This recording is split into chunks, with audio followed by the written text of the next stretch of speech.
This is a recent advertisement for PlayStation, where the voiceover asks this terrifying question. When did you last really feel something? The ad depicts several surreal scenes that push the viewer to the edge of human emotion and imagination. The idea is nothing in real life can even compare to the vividness of a video game. But it's worth taking the original question seriously. It's not that people feel things in real life but feel more in video games. It's actually insinuating that in real life, people don't feel much of anything at all. It's this absolute numbness to reality that has pushed so many people to seek endless distraction in streaming film, TV, and yes, video games. But how did we get here? Is life really that bad? For all the sci-fi depictions of the future, we have yet to create a fully immersive VR that can compete with the raw sensations that our bodies can experience. So why do so many humans prefer a digital world over the real world? Here's the Mensch Sense take. It's clear that what people are looking for in video games is not the thrill of the wind blowing in our hair or the immeasurable beauty of a sunset. The so-called feeling we get from video games comes more from the meaning we derive from their stories. And meaning is exactly what we're missing outside the game. A recent UK survey found that a staggering 80% of people said that their lives were meaningless. John Vervaeke, who rose to prominence in 2019 with his series Awakening from the Meaning Crisis, describes exactly what it is that video games offer us.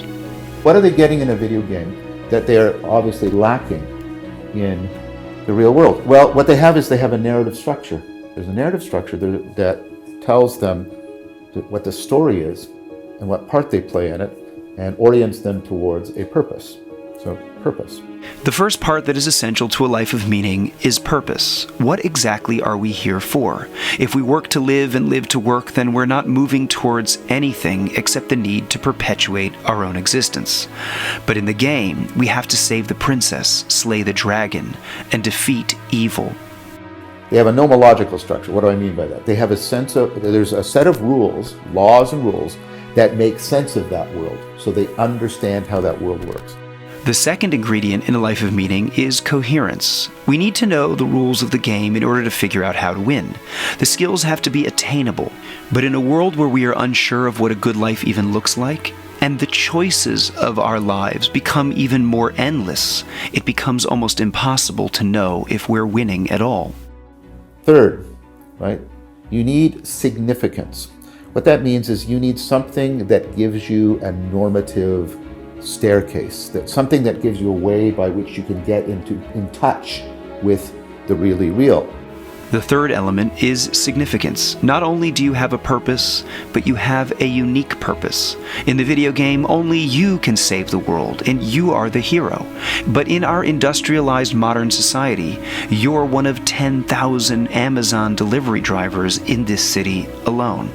So how irreplaceable are you? To sum it all up, Vervaeke makes this incredible statement. People need to feel that they are connected to something that has a reality and a value beyond their own individual existence. It might seem obvious, but until very recently in human history, the one institution that has provided purpose, coherence, and significance has been, well, religion. A world infused with the divine shows us a purpose to choose good over evil and to bring more harmony and connection into existence.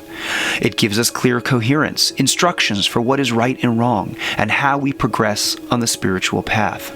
And many religions tell us that we as individuals have a unique role to play in the cosmic drama. In other words, we are given significance. So it seems clear that in a Western culture that is quickly losing its religious grounding, people have been looking for ways to fill the vacuum. You may say that there's nothing wrong with video games, and that's fair enough. It does provide a non-destructive outlet for our deep existential needs. But one thing we can agree on is that when you've beaten the game, life in the real world doesn't change at all. You haven't contributed to solving world hunger or hugged your child. You haven't even learned how to play a guitar. We can try to escape for only so long, but ignoring our very real human needs and those of the world around us is not a very sustainable solution to the lack of human meaning. Perhaps the answer is not to escape to a digital world, but instead to reconnect with what made life so meaningful in our world in the first place. And that makes mensch sense.